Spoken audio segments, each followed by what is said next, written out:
سب کی روح قبض کرنے والے فرشتے ملک الموت حضرت اسرائیل علیہ السلام کی موت کیسے ہوگی؟ ناظرین کرام، قیامت برحق ہے اور اس کا علم صرف اللہ تعالیٰ کی ذات کو ہے۔ یہاں تک کہ قیامت کے روز بھی سوائے اللہ تعالیٰ کے کوئی نہیں جانتا ہوگا کہ آج اس کائنات کا آخری دن ہے۔ لوگ روزمرہ کی زندگی میں مصروف ہوں گے۔ سورج، چاند، ستارے، چرند پرند اور کائنات کے تمام معمولات روزانہ کی طرح چل رہے ہوں گے۔ کسی کو کچھ خبر نہیں ہوگی کہ کیا ہونے والا ہے۔ یکدم ایک خوفناک آواز سے سب کچھ ملیا میٹ ہو جائے گا۔ کہتے ہیں دنیا کے سب سے بدقسمت ترین لوگ وہ ہوں گے جو قیامت کا منظر اپنی آنکھوں سے دیکھیں گے۔ اس دل دہلا دینے والی آواز سے سورج پھٹ جائے گا، تارے ٹوٹ جائیں گے، چاند بکھر کر ریزہ ریزہ ہو جائے گا۔ یہ آواز اس قدر خوفناک ہوگی کہ زمین میں دراڑیں پڑ جائیں گی اور پہاڑ روئی بن کر اڑنے لگیں گے۔ سمندروں میں آگ لگ جائے گی اور دنیا تہس نہس ہو جائے گی۔ اس خوفناک آواز کے ساتھ ہی اللہ تعالیٰ پوری دنیا کو موت دے دے گا۔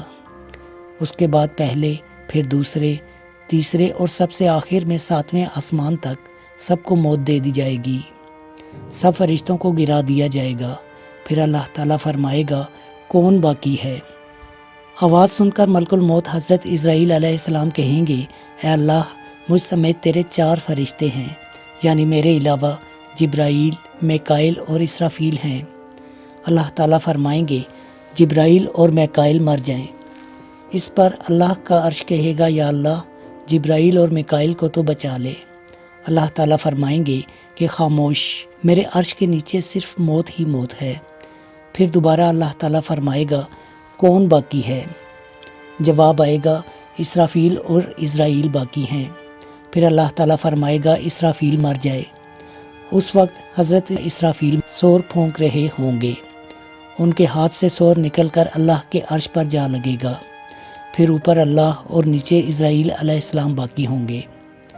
اب اسرائیل سمجھ جائیں گے کہ میری باری ہے۔ موت کے خوف سے ان کی ٹانگیں کانپنے لگیں گی۔ پھر اللہ پوچھے گا، کون باقی ہے؟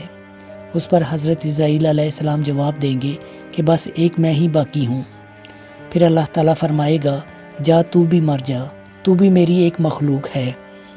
پھر اللہ تعالیٰ کہے گا، ہے کوئی میرا شریک تو آؤ۔ پھر اللہ تعالیٰ زمین و آسمان کو ایک جھٹکا دے گا اور کہے گا، میں بادشاہ ہوں۔ پھر دوسرا جھٹکا دے گا اور کہے گا، میں قدوس السلام المومن ہوں۔ پھر تیسرا جھٹکا دے گا اور کہے گا کہ وہ تمام بادشاہ تکبر کرنے والے ظالم اور جابر کدھر ہیں؟ پھر اللہ تعالیٰ خود فرمائے گا کہ آج اکیلے اللہ کی بادشاہی ہے۔ اللہ اکبر۔ ناظرین، یہی اس دنیا کا انجام ہے۔ اگر اسی دنیا میں اللہ کی خوشنودی حاصل کر لی تو پھر قیامت کا دھماکہ بھی آپ کو خوف زدہ نہیں کرے گا۔ اللہ تعالیٰ ہم سب کو ایمان والی زندگی اور ایمان والی موت نصیب فرمائے۔ آمین۔